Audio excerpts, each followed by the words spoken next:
Hello, I'm Brianna Cross Hall. Today I'm going to discuss with interpreters how you can take care of yourself. It's important with our type of work.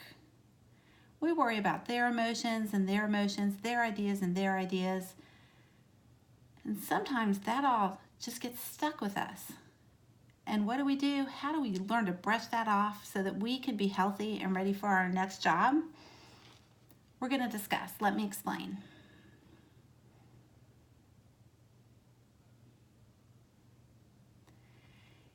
You know how you feel, you show up for work to interpret, or maybe you do VRS and you're ready to go and you feel good. You're interpreting, you feel real confident, you know what you're doing, and then something happens that goes the other way. The situations change, you kind of feel awkward, you're not sure what to do, but you keep interpreting.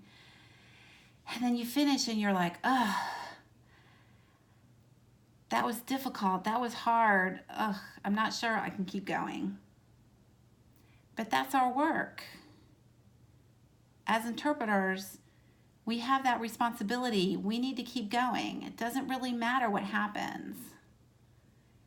Something can be heartbreaking. At the same time, it can be beautiful and awesome. It can be both, from one way to the other. But we show up and we keep interpreting. But how do we keep going? One time I was watching a presenter. I went to her workshop.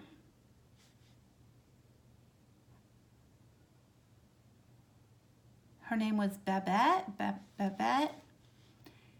She was an interpreter. And she said,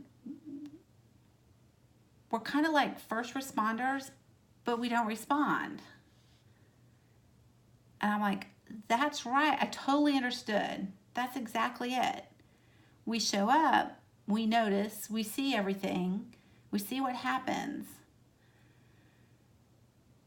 But all we do is the language part. We just do our job. So that job can go here and there, do all kinds of things. And afterwards, we need to learn to take care of ourselves. And then show back up to interpret again. So I have 8 ideas to help you take care of yourself. It's time for you to learn to take care of yourself. So number 1, what do? When you're finished work, shake it off. What do I mean by that? Shake your body from head to toe.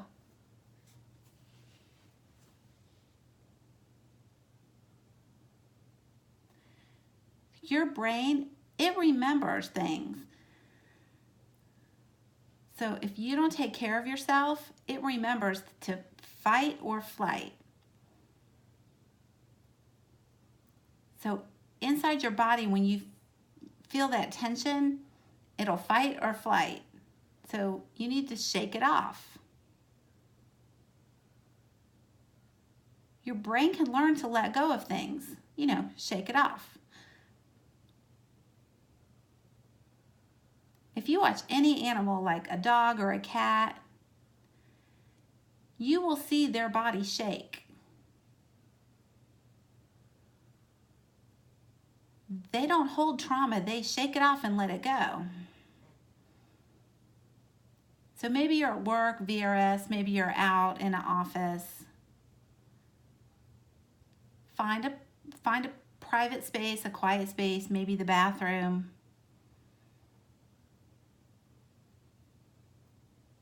Or maybe just go outside for a minute. Find a private, quiet place and just shake. For about 30 seconds, just shake your full body, shake everything. And if you shake and you breathe, like really deep breathe in and out. Like really let it out, really strong, really feel it come out like that, like the emotions, let them out. you'll feel better. Number 2, when you're finished shaking, then when you're in a quiet place, maybe close your eyes.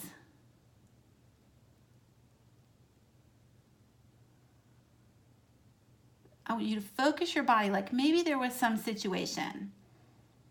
Imagine that situation. Let your body feel that feeling again. Maybe it was in your gut. Maybe you were nervous. Maybe you were angry. Whatever your body felt. Notice it. Don't try to keep it down. Don't try to brush it off. Notice that feeling and feel it again. Maybe you're like really angry. Whatever it was, notice it.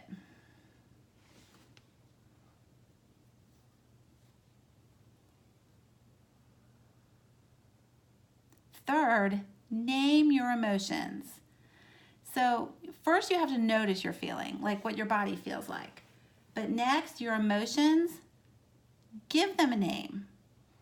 Sometimes it can really help you to list them. Or like to have an emotional journal and keep it with you, like in your bag or in your pocket. I do it. Sometimes you need to open it and read it, and it helps. So maybe you think like, no, really, like that's a little soft name, but really it's important.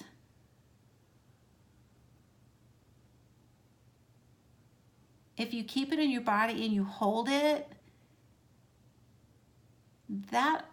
sometimes it'll make you sick. You can have bad health, you'll project it in the wrong way. It can happen. If you name it and you notice it and give it a name, it really helps you let go of it, and it helps you like just kind of move on from it. It's healthier for you.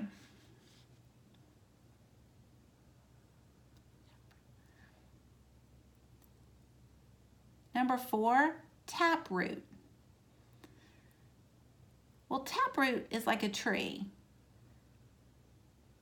So if you think of your emotions and feeling as a tree, like the trunk of the tree, and down below you have the roots. So really your roots are your beliefs.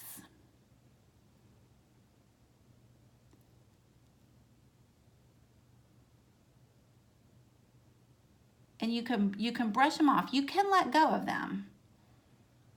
So you name your emotions, but think about what you believe.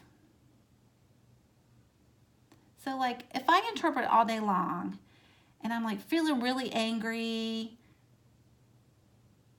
because I've really decided about something, but I don't believe like a specific person should really do something that's not fair, and I see it and it really breaks at my heart.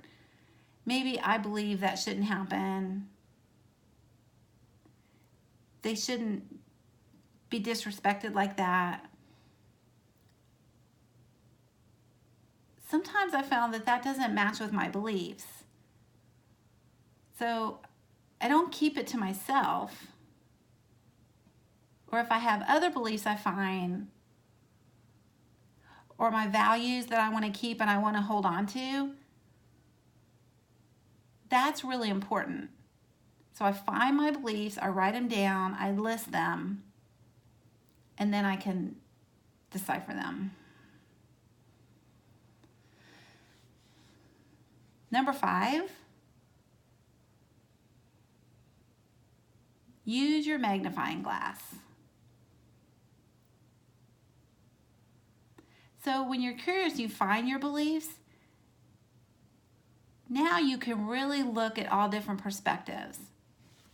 You can question, you can dig deeper.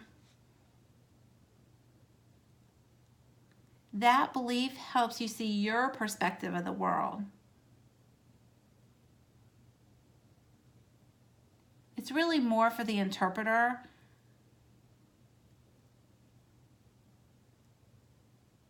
so that when you're interpreting and exchanging that language, you can advice, but you know. So I have some questions you can ask yourself to more about your beliefs.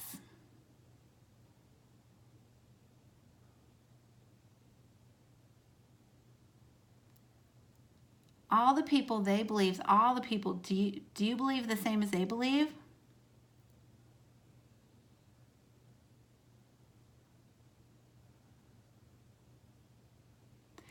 How the world, I missed that. This belief,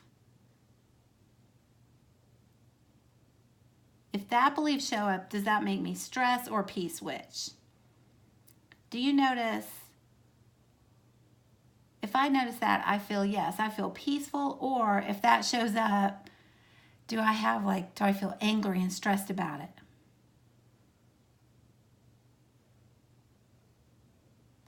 So who believes that?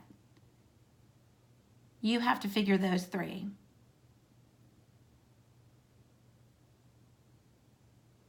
So first is what I can control. It's my behavior. That's mine. Then what's your business? What you say, what you do, what you think, what you believe, and how you feel. That's your business. And third, really is the whole world's business, the world view. Whatever the name is, you can't control that. That's their business. It's whose business that is.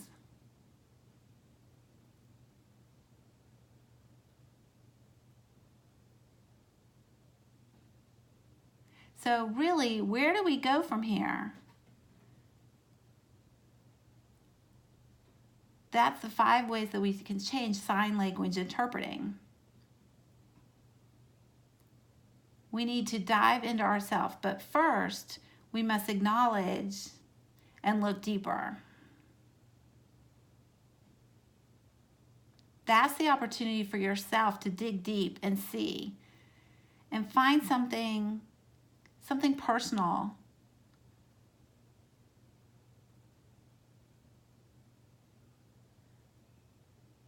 And find something that's personal and dig a little deeper. Maybe I see that behavior, or maybe I notice this, and that now I can see it more clearly. And I do notice, and I do understand, and I do know myself better, and I do know now, and I can change.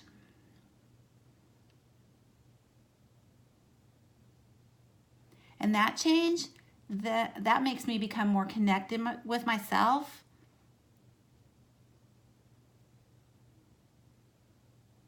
And then I can make myself a better person.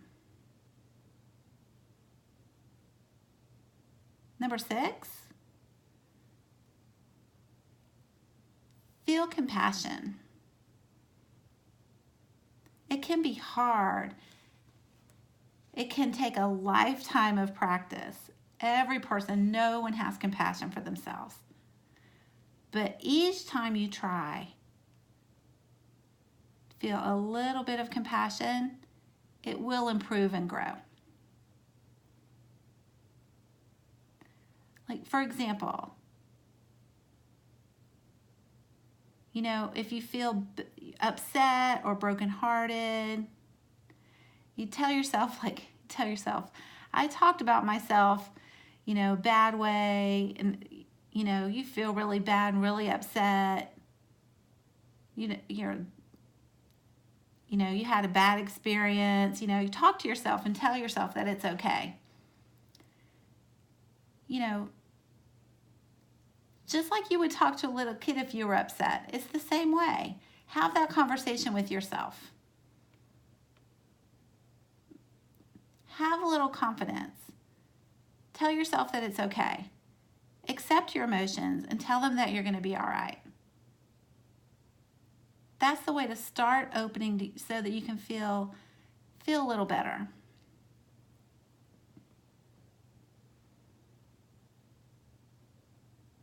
Number 7, take a detox bath. Turn the water on as hot as you can stand it.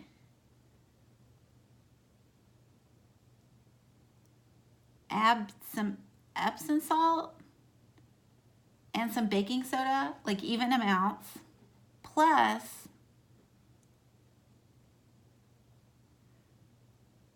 some essential oils into your bath, and that'll help your body with your emotions. It'll help release some toxins. And that'll just make you feel so much better and relaxed.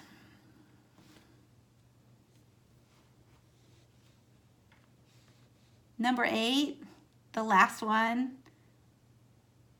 find your gratitude. Find what you're thankful for. My soft pillow, my soft bed, or maybe the people around you who support you, that you love, you're thankful for. What in your life right now are you thankful for? Go ahead and name it. Write it down. Whatever helps you open up. Whatever helps you accept all of that. Everything that you love.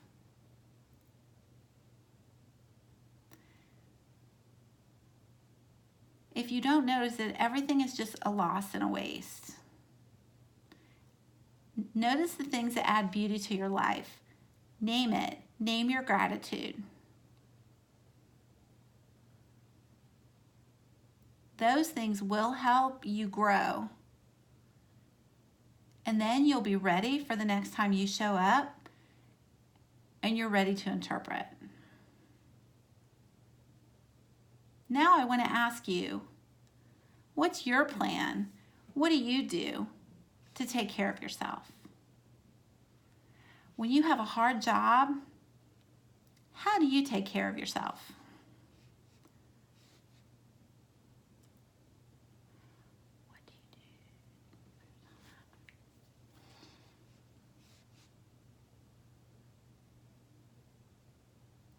What do you do after you have a really tough job? How do you take care of yourself?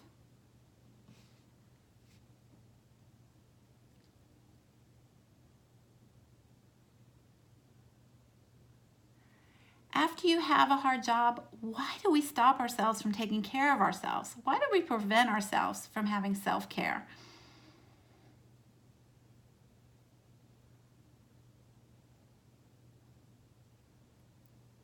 If we don't take care of ourselves and we start to feel bad, how does that have an impact on our clients who we service every day? How does that impact them, and how does that impact us?